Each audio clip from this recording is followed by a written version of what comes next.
Happiness is a natural and mutual goal for all people regardless of their beliefs. It is a product of our core instincts of gentleness and compassion and can be achieved by meditation. Happiness is a mutual goal for humans, regardless of religion. It can be achieved through training the mind. This includes identifying the habits or things that cause sadness and reducing them whilst cultivating those that bring happiness. Happiness is not a self-centered goal. In fact, happy people are more sociable, effectively spreading the happiness around, unlike unhappy people who brood and sulk. Happy people are also more forgiving and loving. Happiness seeks to be shared with others. Happy people are more willing to share their happiness. They are more likely to lend a helping hand to a stranger, and they are better at relating with people. A motorist is more likely to let another get in front of him if the traffic jam finally eases up and is no longer stuck. A good mood equals a good person. But where does happiness come from? And how do we get it? The path to happiness is one that involves learning to identify negative and positive emotions and their respective effects on our minds. After which, you must commit to a willful cultivation of a kind and compassionate mindset. This way, you are psychologically healthy, which translates to a state of happiness. It is often thought that at our core, we are selfish and aggressive, but in truth, we are innately compassionate and kind. Happiness comes firstly from attaining emotional intelligence and showing compassion to others.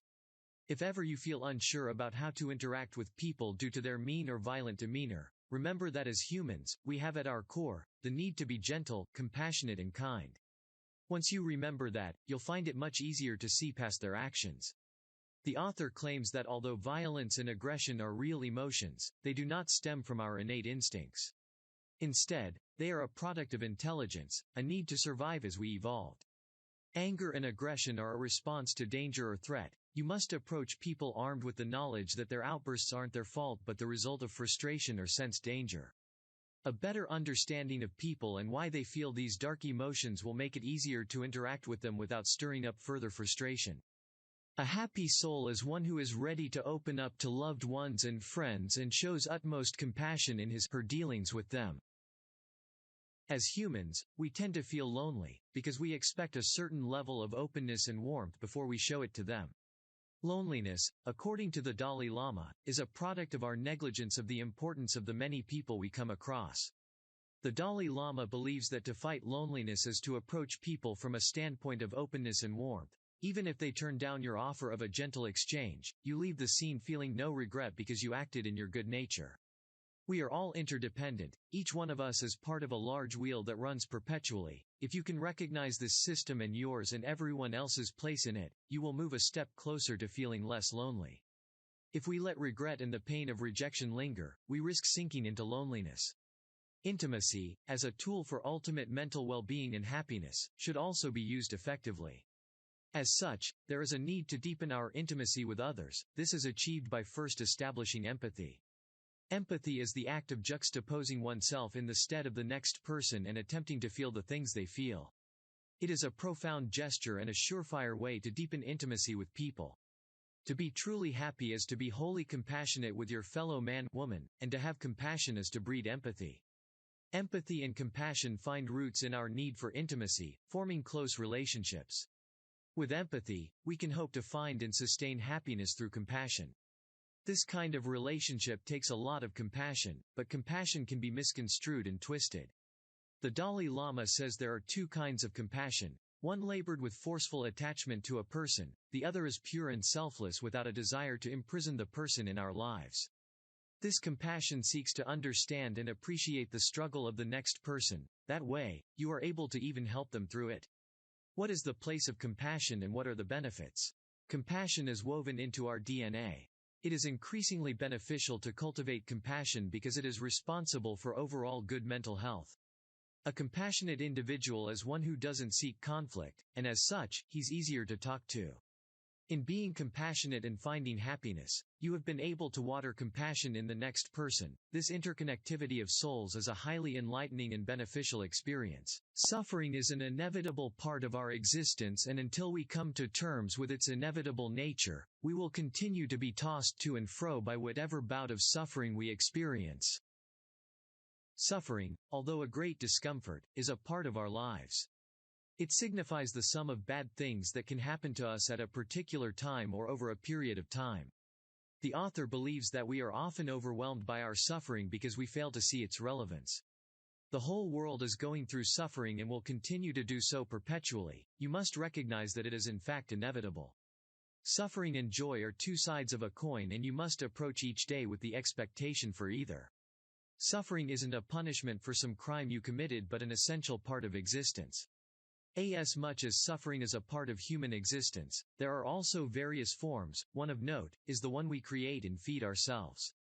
Oftentimes, when we experience suffering as a result of either an encounter with other people or circumstances beyond our control, we tend to drag the memory long after the day it occurred. This is often because we haven't forgiven the person who wronged us, or we haven't forgiven ourselves. We must learn to let go of past grievances and forgive whoever had offended us in the past and move on from the memories. It is the only way to truly attain happiness. We must forgive those who offend us and seek only to live peaceably. It can be difficult to forgive someone who wronged us, someone whom we have tagged as an enemy, but the author believes that there is a way to do so without much effort. To truly forgive an enemy, you must view the enemy from a different viewpoint, and instead of plotting revenge, forgive them. Is there a meaning to all this suffering? In some religious beliefs, suffering is a way to bring us closer to a higher spiritual meaning.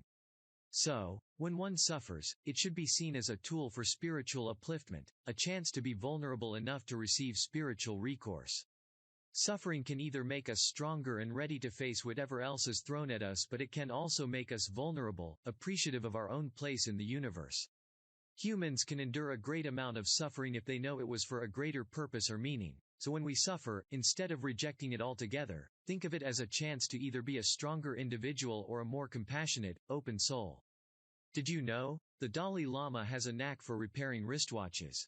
To truly change your state of mind into one of real compassion, peace and happiness, you must be determined to take the right action to effect a lasting change.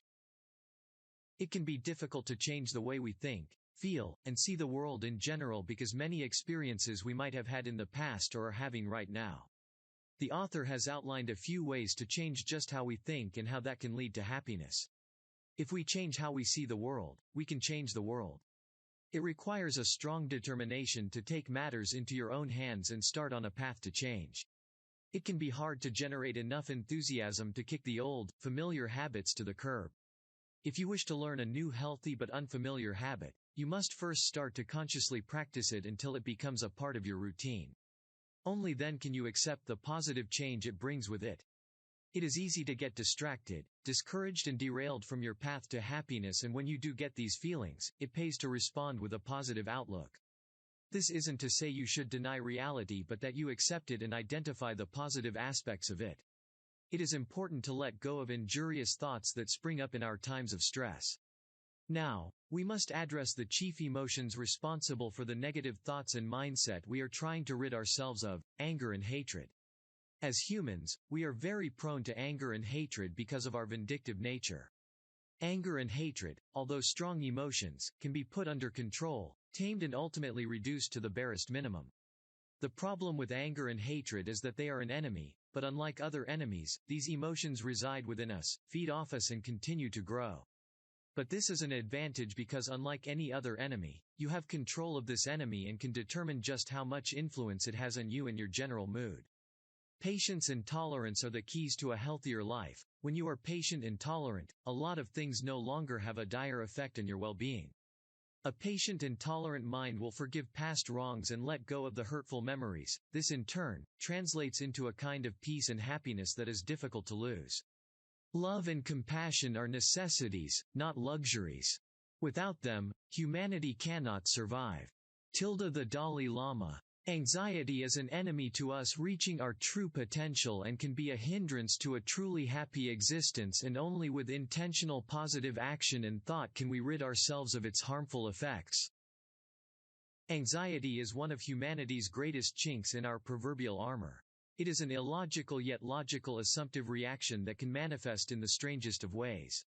Some liken it to fear, since it operates along the same lines, so we will discuss them together: fear and anxiety. Anxiety is a more potent enemy than fear. It feeds on our willingness to think outside of logic.